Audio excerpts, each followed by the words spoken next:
చెంత నిలిచెను. యేసయ్యా యేసయ్యా స్తుతులకు పాత్రుడవు నీవయ్యా. యేసయ్యా యేసయ్యా మహిమ ఘనతలు నీకయ్యా.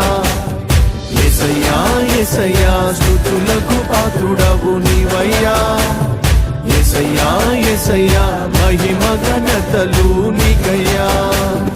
ఇబ్బరముతో నా యేసుకే స్తుతి పాడేదా, వెకువ నిలిచిన ప్రభునే కొనియాడేదా.